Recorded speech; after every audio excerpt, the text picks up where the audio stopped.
था कि आज इस जन आक्रोश महाघेराव में हमारे मध्य पधारे राजस्थान की विधानसभा में प्रतिपक्ष के नेता और मेरे बड़े भाई साहब आदरणीय राजेंद्र सिंह जी राठौड़ साहब, साथ ही हमारे बीच में लोकसभा में मेरे साथी और हमारे पड़ोसी सांसद आदरणीय देवजी भाई पटेल साहब, साथ ही मंच पर विराजमान है हमारे प्रभारी आदरणीय नारायण सिंह जी देवल साहब और हमारे पूर्व मंत्री आदरणीय अमराराम जी चौधरी साहब, साथ ही हमारे मंच पर विराजमान है हमारे लोकप्रिय विधायक आदरणीय हमीर सिंह जी भायल साहब और हमारे जिले के अध्यक्ष आदरणीय हमारे श्री विराजमान है बाबू सिंह जी राजगुरु, साथ ही शंकर सिंह जी राजपुरोहित हमारे पूर्व विधायक कान सिंह जी कोटली साहब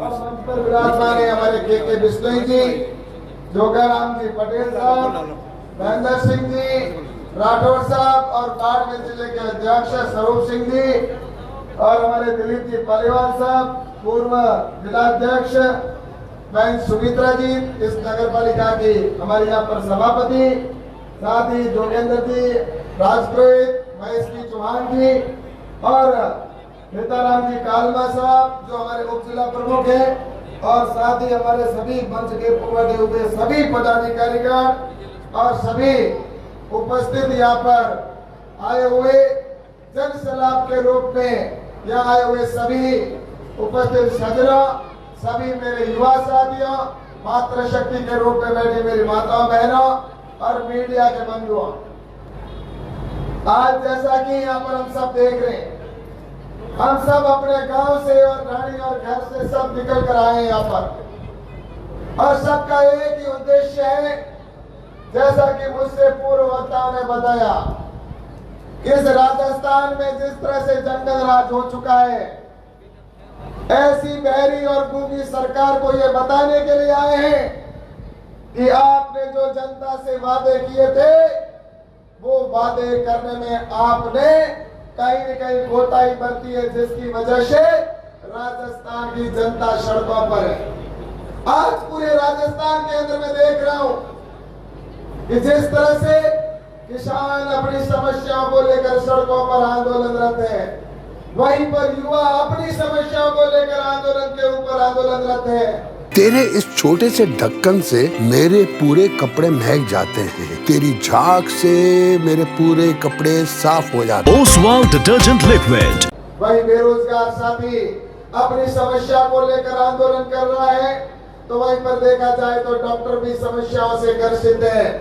हर आदमी अपनी आप की, चाहे मजदूर से लेकर हर व्यक्ति दुखी हो रहा है कि हमने ऐसी कैसी सरकार यहाँ पर लेके आए जिसकी वजह से हमारे प्रदेश के अंदर ये हालात बन गए, जहाँ एक तरफ भारत के प्रधानमंत्री नरेंद्र मोदी जी सपना देख रहे हैं कि हमारे भारत को विकसित राष्ट्र बनाना है, गरीबों के कल्याण की योजनाएं बनानी है, आम व्यक्ति की सुविधाएं कैसे हमें उन तक पहुंचाएं, इसके ऊपर नरेंद्र मोदी जी काम कर रहे हैं। अभी आदरणीय देवजी भाई पटेल साहब ने पूरी बातें आपको बताई, मैं बताना चाहता हूं वो तो एक मात्र थोड़ी सी योजनाएं बताई, लेकिन हकीकत ये है कि प्रधानमंत्री नरेंद्र मोदी जी के नेतृत्व की जो योजनाएं चल रही है उनको अगर सुबह से शाम तक अगर हम बताएं तो भी वो पूरी नहीं होती। इतनी योजनाएं नरेंद्र मोदी जी के नेतृत्व में देश को आगे बढ़ाने के लिए चल रही है और ये लोग अशोक जी गहलोत जितनी योजनाएं चला रहे हैं उनमें सिर्फ नाम बदलकर या केंद्र की योजनाएं जो चल रही है उन केंद्र की योजना को अपनी योजना बताकर और अपनी वाहवाही लेने का काम कर रहे हैं। हकीकत यह है कि राजस्थान में जितनी योजनाएं चल रही है उन योजनाओं में केंद्र का पैसा उसका उपयोग लेकर और कहते हैं कि हम योजना चला रहे हैं। मनरेगा की बात एक छोटा सा उदाहरण देना चाहता हूँ। मनरेगा का हम सब जानते हैं कि भारत सरकार की स्कीम है, लेकिन मेरी बहनों को इस बात से उनको गुमराह किया जाता है और उनको कहा जाता है उसके ऊपर फोटो लगाकर कि अशोक जी गहलोत की योजना है। इस तरह से मैं कहना चाहूंगा कि केंद्र सरकार की एक छोटा सा मैंने उदाहरण दिया। आज हर योजना जहाँ भी देखते हैं तो केंद्र सरकार की, लेकिन उस योजना में अपनी याद वाहवाही देना चाहते हैं। चाहे पानी की बात हो, चाहे लाइट की बात हो। और मैं आपको बताऊं, अभी देवजी भाई साहब ने बताया पानी के बारे में, वो पानी का पैसा इस राजस्थान की जनता प्यासी है। और यहाँ पर बाड़मेर जिले में सबसे ज्यादा लोगों ने पानी की वजह से अपनी जानें भी गंवाई, आप हम सब जानते हैं। लेकिन आपने देखा होगा, आज लाइट की बात करें तो प्रधानमंत्री नरेंद्र मोदी जी ने जिस तरह से हर घर लाइट योजना प्रारंभ की, लेकिन मुझे बताते हुए बड़ा दुख होता है कि राजस्थान की सरकार ने और अशोक जी गहलोत की सरकार ने भारत सरकार को ये लिख कर दे दिया कि राजस्थान के अंदर एक भी कनेक्शन लाइट का बाकी नहीं है। मैं पूछना चाहता हूं अशोक जी गहलोत साहब, आपके जोधपुर में कितने कनेक्शन बाकी पड़े? कम से कम पानी में दे सफाई बेशुमार, इसमें है नेचुरल ऑयल, ये कपड़ों के संग हाथों का भी रखे ख्याल, तो आज ही करें इस्तेमाल। ओसवाल ओसवाल ओसवाल ओसवाल, हर रिश्ते का रखे ख्याल। आज बाड़मेर जिले में भी लगभग 1 लाख के आसपास जो कनेक्शन है घरेलू, वो बाकी होते हुए भी, और बीकानेर के अंदर कृषि घरेलू कनेक्शन नहीं हुए, चूरू के अंदर भी घरेलू कनेक्शन कुछ बाकी पड़े। लेकिन उसके बावजूद इस सरकार ने कि लोगों तक लाइट नहीं पहुंचे और वो दुखी के दुखी रहे, परेशान होते रहे, और इसलिए उन्होंने लिख कर दे दिया कि राजस्थान में सभी कनेक्शन कर दिए गए, एक भी कनेक्शन बाकी नहीं है, 0 लिख कर भेज दिया। इससे बड़ा हमारे साथ अन्याय क्या हो सकता है? आपसे कहना चाहता हूं, 3 बार उसके लिए भी भारत सरकार के मैं भी गया, गजेंद्र सिंह जी और अर्जुन जी में एक बार हम तीनों विद्युत मंत्री भारत सरकार के पास गए कि हमारे अभी भी कनेक्शन बाकी पड़े। प्रधानमंत्री नरेंद्र मोदी जी चाहते हैं कि कनेक्शन हो जाए, लेकिन उसके बावजूद उन्होंने कहा कि ये 0 लिख कर भेज दिया। हमने दोबारा पैसे सैंक्शन करवाए, लेकिन ये सरकार लास्ट तक टेंडर नहीं करवा पाई, क्योंकि उनको तो उसमें कुछ कमीशन नहीं मिल रहा था, और इसलिए उन्होंने कनेक्शन नहीं करवाए और वो पैसा लैप्स हो गया। फिर से हम दोबारा तीसरी साल और गए, और तीसरी साल भी अभी भी पैसे हमने स्वीकृत करवा रखे कि आप सभी के कनेक्शन कर दो, लेकिन उसके बावजूद भी अभी भी टेंडर प्रक्रिया में घूम रहे हैं, लेकिन वो लाइट के कनेक्शन घरेलू अभी नहीं कर रहे हैं। इस तरह से उन्होंने राजस्थान के अंदर हालात बनाए हुए हैं। ये सिर्फ मैंने एक उदाहरण दिया, ये हर केंद्र की योजना को कैसे रोका जाए, चाहे पानी से लेकर हो, चाहे दूसरी योजनाएं हो। इसलिए आपसे कहना चाहता हूं कि जहां भारत के सरकार मैंने कहा कि योजना बना रही है, लेकिन राजस्थान के अंदर जब मैं आकर देखता हूं, मैं जब पूरे देश के अंदर मेरा जाना होता है, भ्रमण होता है, मैं जब किसानों के बीच में जाता हूं, तो निश्चित रूप से किसानों के कई प्रदेश जहाँ भारतीय जनता पार्टी की सरकार है, वहाँ के विकास को देखता हूँ, डबल इंजन की सरकार काम करती हुई दिखती है। लेकिन जब मैं राजस्थान के अंदर आता हूँ, तो राजस्थान के हालात इस तरह से बने हुए हैं कि राजस्थान के अंदर जंगल राज बना हुआ है। आज यहाँ पर हमारे बीच में देखा जाए तो यहाँ पर जिस तरह से उन्होंने वादे किए थे, अशोक जी गहलोत ने वादा किया था उस समय जब वो मुख्यमंत्री बनने वाले थे, उससे पहले जनता से कहा था, राहुल गांधी जी से मुंह से बुलवाया था और कहा था, और उन्होंने कहा कि हम 10 दिन के अंदर कर्जा माफ कर देंगे किसानों का। लेकिन यहाँ पर उन्होंने किसानों का कर्जा माफ नहीं किया, जनता और किसानों के साथ में उन्होंने धोखा किया। उन्होंने युवाओं को कहा था कि हम 3500 रुपए बेरोजगारी भत्ता देंगे, लेकिन उन्होंने 3500 रुपए का इंतजार। ओसवाल फूल झाड़ू, शादी और ये दोनों ही लंबे चलेंगे। ओसवाल फूल झाड़ू, ओसवाल, हर रिश्ते का रखे ख्याल। आज भी मेरा युवा कर रहा है, और उसी बहकावे में आकर इन्होंने वहां पर उस समय सरकार बना ली। उन्होंने किसानों को गुमराह किया, उन्होंने युवाओं के साथ धोखा किया, और इस तरह से यहाँ पर जो वादे किए वो भी पूरे नहीं कर पाए। मैं आपसे कहना चाहता हूँ कि इस राजस्थान के अंदर उन्होंने जिस तरह से जंगल राज बनाया, आज अशोक जी गहलोत का मैं कल का स्टेटमेंट देख रहा था, और उसमें उन्होंने कहा, अशोक गहलोत जी कह रहे हैं कि हम राजस्थान को 1 नंबर पर पहुंचाना चाहते हैं। अरे आपने तो 1 नंबर पर उसको पहुंचा दिया क्राइम में। आज क्राइम में सबसे 1 नंबर पर राजस्थान पहुंचा है। आज हमारी बहनों के साथ में बलात्कार के अंदर हिंदुस्तान में 1 नंबर पर आपने इसको हमारे यहाँ पर पहुंचाया क्राइम में। आपने हमारी जो छोटी नाबालिग बच्चियों के साथ बलात्कार की घटना में राजस्थान में 1 नंबर पर पहुंच गया। और इसी तरह से दलितों पर अत्याचार होने में राजस्थान 1 नंबर पर पहुंच गया। और आज देखा जाए तो पेपर लीक होने के अंदर भी रिकॉर्ड पे रिकॉर्ड ये बनाकर मेरे युवाओं के साथ अत्याचार और घोर अन्याय कर रही है। जो पढ़ने वाला युवा साथी है वो उम्मीद के साथ परीक्षा देता है कि परीक्षा देने के बाद मेरा उज्जवल भविष्य होगा, मेरा नौकरी में नंबर आएगा, लेकिन वो पेपर देते देते जब बाहर आता है तो बाहर आते ही उसको पता चलता है कि उसका पेपर तो लीक हो गया और पेपर कैंसिल हो गया। वो अपने सिर के ऊपर हाथ रखकर बैठता है और वो रोने के सिवा उसके पास कुछ नहीं बच जाता। ऐसे राजस्थान के अंदर उन्होंने 1 नंबर पर पहुंचाने का काम किया। राजस्थान की ये स्थिति बनी हुई है।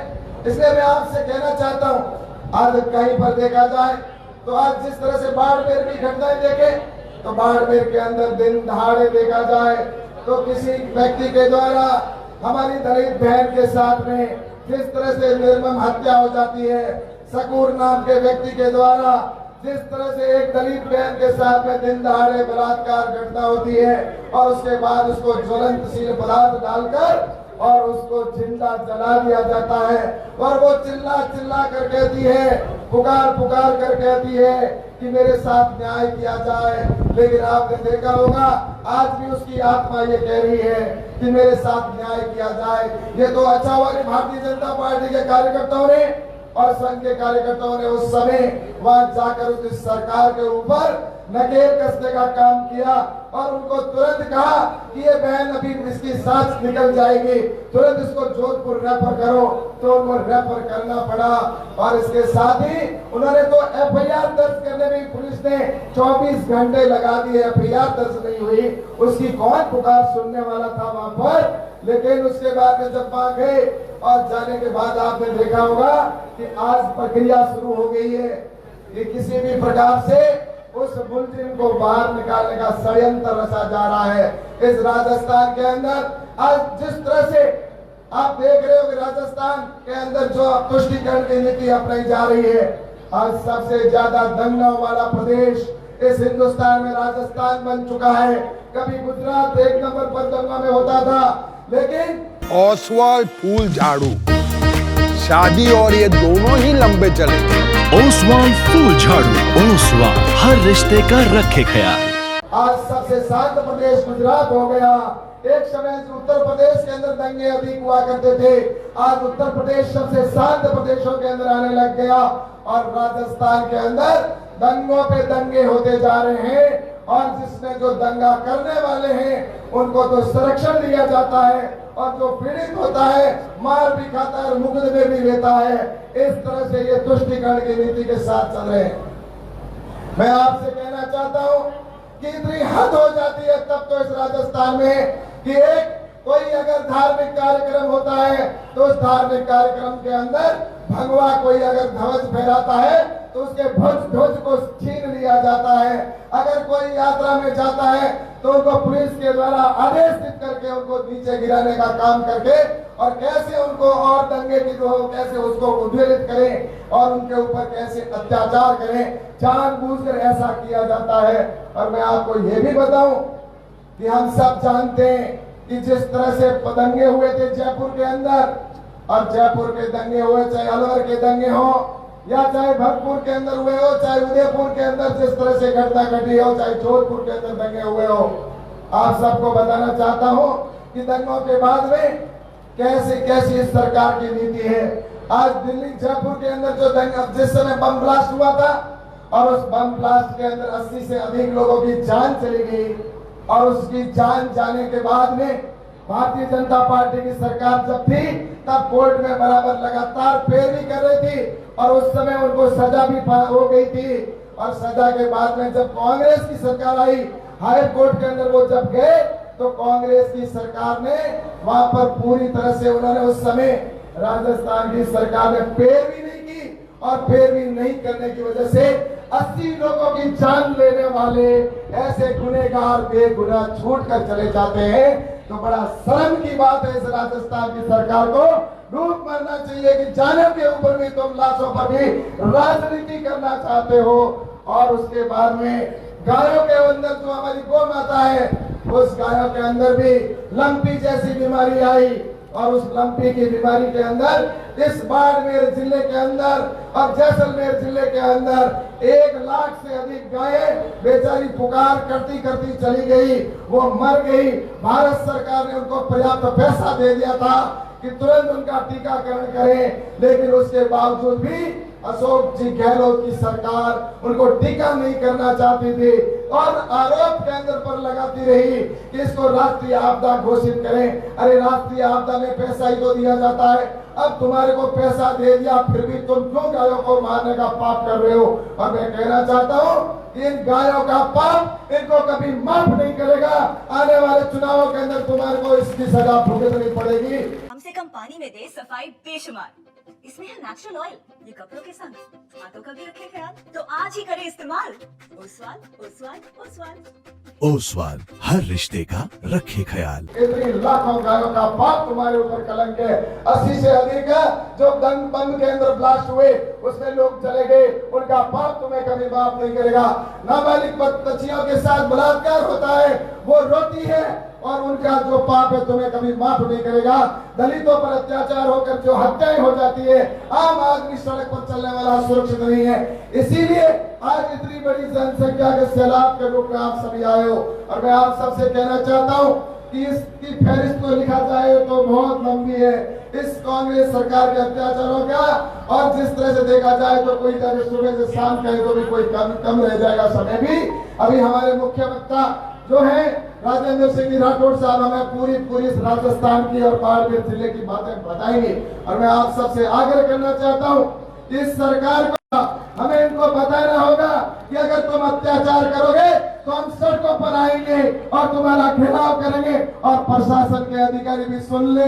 मैं कह देना चाहता हूँ कि जनता की ज्यादा परीक्षा लेना ना धैर्य की परीक्षा ना ले और इनके कामों को बिना भेदभाव के लोगों की समस्याओं का समाधान करे। सरकारें तो आएगी जाएगी, लेकिन तुम्हें समझ जाना चाहता हूँ, इन अधिकारियों को भी कह देना चाहता हूँ कि ये सरकार तो उल्टी गिनती शुरू हो गई है और ये तो सिर्फ फॉर्च्यूनर के अंदर जाए इतने बचेंगे।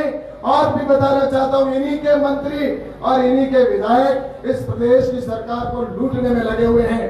आज इस राजस्थान के अंदर हर विधायक बस भ्रष्टाचार में डूबा हुआ है। कोई ऐसा हो जाकर कह दे कि मैं ईमानदार का छोला लेकर चलता हूँ। सब भ्रष्ट के भ्रष्ट इन कांग्रेस के विधायक जो है और उसके साथ इनके प्रत्याशी भी रहे वो भी भ्रष्टाचार में डूबे हुए। कांग्रेस के कार्यकर्ता पुलिस थानों के दलाल बने हुए, वो दूसरे जो प्रशासनिक ऑफिसरों के दलाल बनकर काम करके और गरीबों के साथ में लूट मचाने में लगे हुए हैं। बजरी माफिया सरकार को चला रहे हैं। खनन जिस तरह से खनन माफिया दूसरे जो वो इस तरह से इस सरकार को चला रहे हैं। भ्रष्टाचार का आलम है, प्लॉट और जमीनों पर कब्जा करने वाले भू माफिया इस सरकार को चलाने का काम कर रहे हैं। अशोक जी गहलोत तो कुंभकर्ण की नींद सोए हुए हैं। ओसवाल फूल झाड़ू, शादी और ये दोनों ही लंबे चलेंगे। ओसवाल फूल झाड़ू, ओसवाल हर रिश्ते का रखे ख्याल। उनको तो एक ही है कि बस हमारे को तो सैसे तैसे ये जो आने वाले 2-3 महीने बचे हैं, इन 3 महीनों के अंदर कैसे मैं कुर्सी पर बैठा रहूं। इनकी सचिन पायलट की लड़ाई और अशोक गहलोत की लड़ाई ने इस राजस्थान की जनता को भगवान के भरोसे पर छोड़ दिया है। इसलिए मैं आपसे कहना चाहता हूं कि इसका जो इन्होंने 5 साल हो गए होने वाले हैं, इन 4.5 साल का जवाब इनको देना होगा और आने वाले समय में इस सरकार को उखाड़ फेंकने का संकल्प लेकर हम सभी यहाँ से प्रस्थान करेंगे और इस सरकार को ज्ञापन देकर कि हमारी समस्याओं का समाधान करो। अगर नहीं किया तो आने वाले समय के अंदर हम गांव-गांव के अंदर आंदोलन की आवश्यकता होगी तो करेंगे। हर जगह पर हम आंदोलन खड़ा करेंगे। हमारे युवाओं के साथ अत्याचार नहीं होने देंगे, हम पेपर लीक नहीं होने देंगे। ऐसे अगर हमारे युवाओं के साथ अगर करते रहेंगे तो हम इसका जवाब जरूर देंगे। और इसलिए इस गैरी कुंगी सरकार को उखाड़ने के लिए ये जो आज जन आक्रोश में देख रहा हूँ इस बालोतरा की धरती पर, ये सिर्फ बालोतरा में नहीं पूरे राजस्थान के अंदर, हर गांव के अंदर, हर शहर के अंदर, जहाँ भी जिला मुख्यालय के ऊपर और सब विधानसभाओं पर पहले किया गया। और ये जिस तरह से सभी जगह कर किया जा रहा है, ऐसी ही आग पूरे राजस्थान में जनता के दिल में लगी हुई है। और इसलिए मैं कहना चाहता हूं कि इस आग को हमें जलाए रखना है और जाकर इस प्रशासन को भी बताना है और आने वाले समय में सरकार को भी दिखाना है। और ऐसा हम उगाड़ कर फेंकने का संकल्प लेंगे। और साथ ही यहाँ से राजेंद्र सिंह जी राठौड़ साहब का जब उद्बोधन पूरा हो तो एक एक कार्यकर्ता यहाँ से वहां प्रशासन के सामने जाकर और डट कर खड़े रहेंगे। जब तक हमारी बातों को वो माने ना, तब तक हम उनके सामने खड़े रहकर अपनी बात को मनवाने के लिए, जब अगर घी सीधी अंगुली से नहीं निकलता है तो अंगुली टेढ़ी करनी पड़ती है। और भारतीय जनता पार्टी और इस राजस्थान की जो गरीब जनता है उनको निश्चित रूप से इस बात को जानती है कि इनको किस तरह से समझाया जा सकता है। और इसका मैं आप सबसे यही आग्रह करता हूं कि यहाँ से संकल्प लेकर हम जाएंगे और इस सरकार को ज्ञापन भी देंगे और हम सभी जुलूस के रूप में यहाँ से जाएंगे, ऐसी बात करते हुए। और इस सरकार बहरी गूंगी और भ्रष्ट सरकार को जो लूटने में लगी हुई है, इसका हमें यहाँ से किस तरह से उखाड़ फेंकने का निर्णय लेकर हम सबको जाना है। इतनी बात कहकर मैं मेरी बात को खत्म करता हूँ। बहुत बहुत धन्यवाद। ओसवाल फूल झाड़ू, शादी और ये दोनों ही लंबे चलेंगे। ओसवाल फूल झाड़ू, ओसवाल हर रिश्ते का रखे ख्याल। तेरे इस छोटे से ढक्कन से मेरे पूरे कपड़े महक जाते हैं, तेरी झाग से मेरे पूरे कपड़े साफ हो जाते हैं। Oswal detergent liquid.